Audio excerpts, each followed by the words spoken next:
Another term is net in place, or as it sits in its final built position. So if you think about the gypsum board on this wall, we only care about how much gypsum board is on this wall, the exact square footage or square meters of gypsum board. When you're actually building it, you care about how many sheets of gypsum board you need to put on this wall, because some of it's going to be waste, cut off, it's tossed away, but we don't worry about that when we're doing our estimate for a pricing exercise.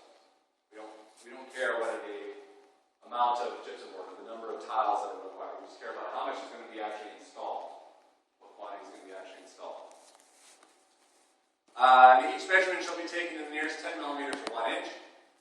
Basically what they're saying here is if it's 10 millimeters, if it's 5 millimeters or half an inch, you round up. If it's less than 5 millimeters or half an inch, you round down. However, when the examples that I'm going to give in this class and anything that we do in this class, don't worry about that rule. If you're getting into the industry and you're going to be using it, okay. But the reason I ignore that in basic estimating classes is because I find it's easier, students get confused where numbers come from if they can't see it directly on the drawings. If I'm rounding numbers up or down, and they show up in the estimate, they start under, well, where did this number come from? Well, if this number is rounded down because remember that rule, and I find that's just another tripping point for the learning process. So we're going to use the actual dimensions pulled right from the drawings. This rule shall not apply to dimensions stated in descriptions. So if you're talking about gypsum board again, you need to know, is it half-inch gypsum board or is it 5/8 gypsum board on the wall, for example. You're not going to round that up to 1-inch gypsum board when you're doing your description of what it is you're measuring.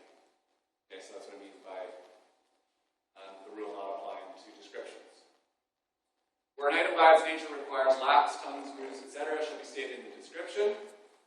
The amount of laps shall be stated, but additional measurement for such laps will not be made unless otherwise specified herein. So if you're doing asphalt shingles on a roof, obviously they overlap. There's material that goes underneath of this product, or you have siding on a house, same sort of thing. There's a portion that goes underneath and you overlap. You don't worry about that portion that's not exposed. You just worry about the exposed face that you can actually see. Okay, so it just makes it easier to measure. And when you're buying products, for example, for asphalt shingles, you figure out what one bundle of shingles covers, and that'll allow for those laps as well.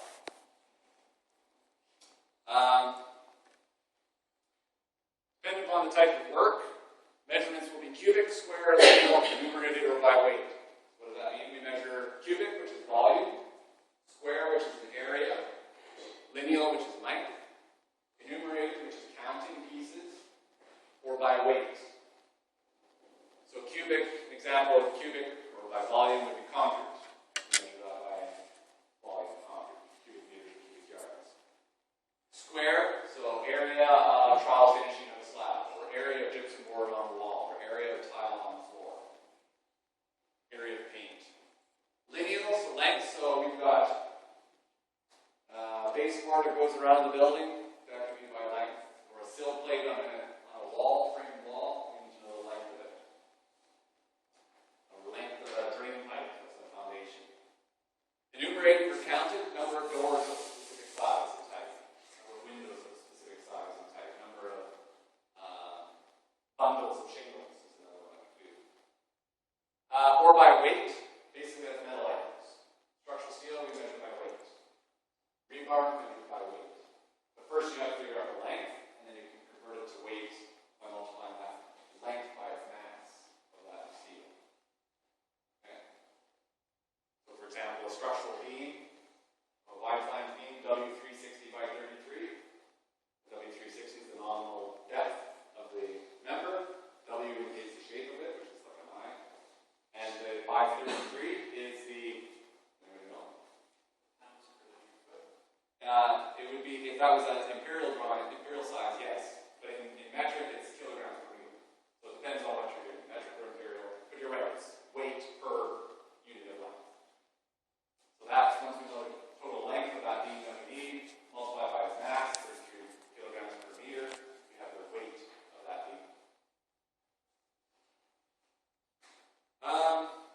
Whatever applicable thicknesses shall be given in the items and description of items measured square. Again, using gypsum board, we need to know is it half-inch or 5/8. They have a different cost. They're separate items of work. So we need to indicate what it is we're measuring. Same as sheeting on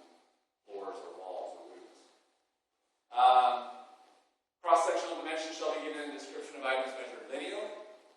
So if that sill plate, is it a 2x4 or a 2x6? What size member is it? And all descriptions, another example of lineal length would be maybe like a steel lintel or an angle iron. You need to know the length of that angle iron, but you need to know what is the size of that L shape. And all dimensions shall be given in the description of items counted. You can't just say doors, you have to say what size is that door, anything that's relevant to it. Or anchor bolts, you need to say what's the length of the anchor bolt, does it have a hook in it, what's the diameter of it, that's all the dimensions that are necessary to properly price it.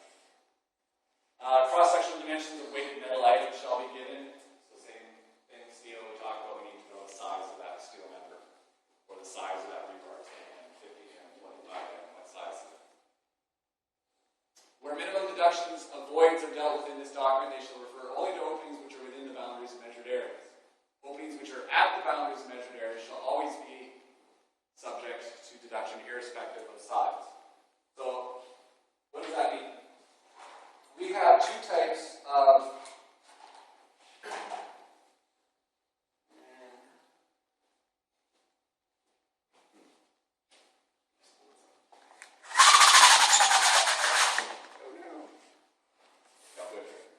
we have a shape.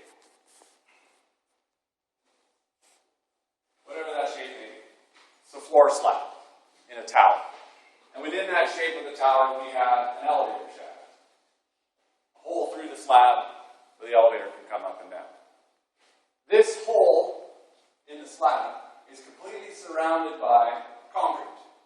We're measuring concrete in that slab. So this is a void, we call, in the slab. There are specific rules within Division 3 concrete for when you would make a deduction for that void and when you would just ignore it. It's too small to worry about. We'll get to those rules later on.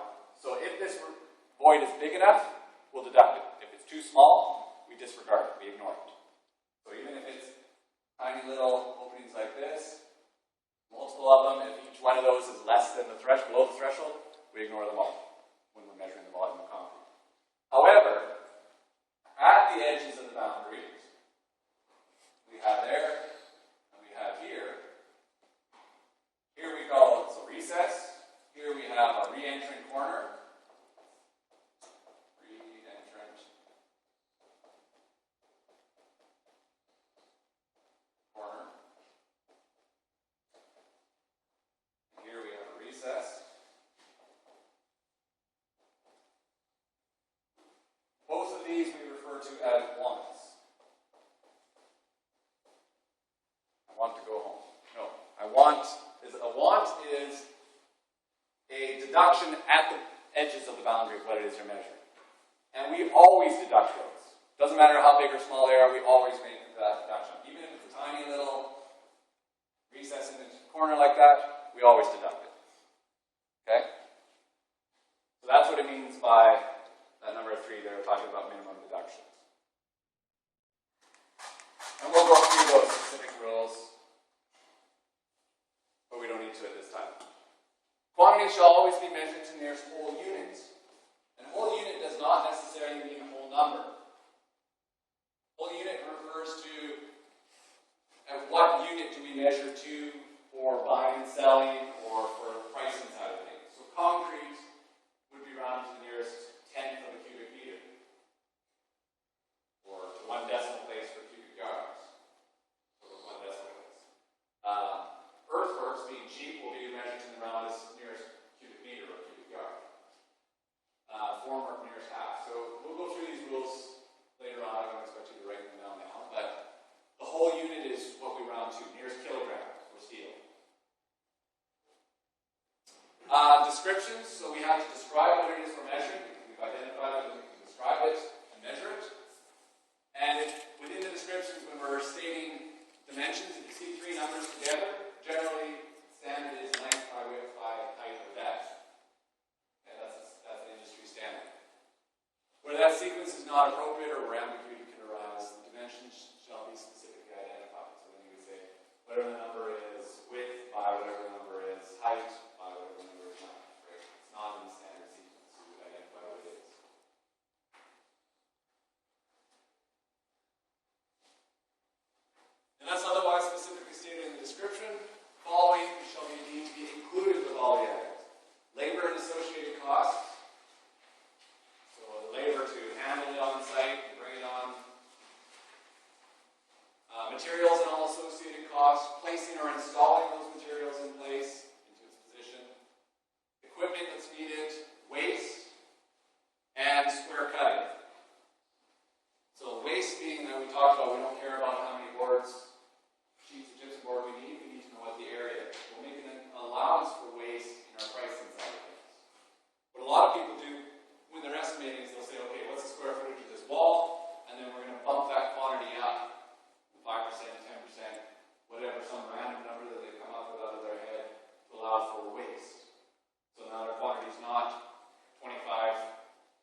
I'm installing that piece. My productivities and my unit rates are determined by how much material I can put up in its position.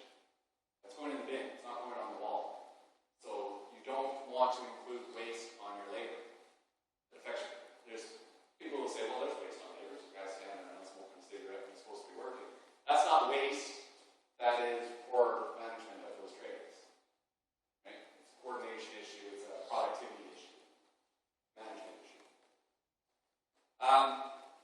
What we do instead is we actually have the actual quantities net in place, and instead of bumping up that quantity for our material, we actually bump up our material price to allow for that extra cost. Whether we put 10% in the units, or in the material, or put 10% in the material cost, still going to end up doing the final answer will be the same.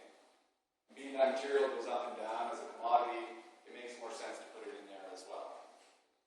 Square cutting, so have a stud and a zing off the end of it.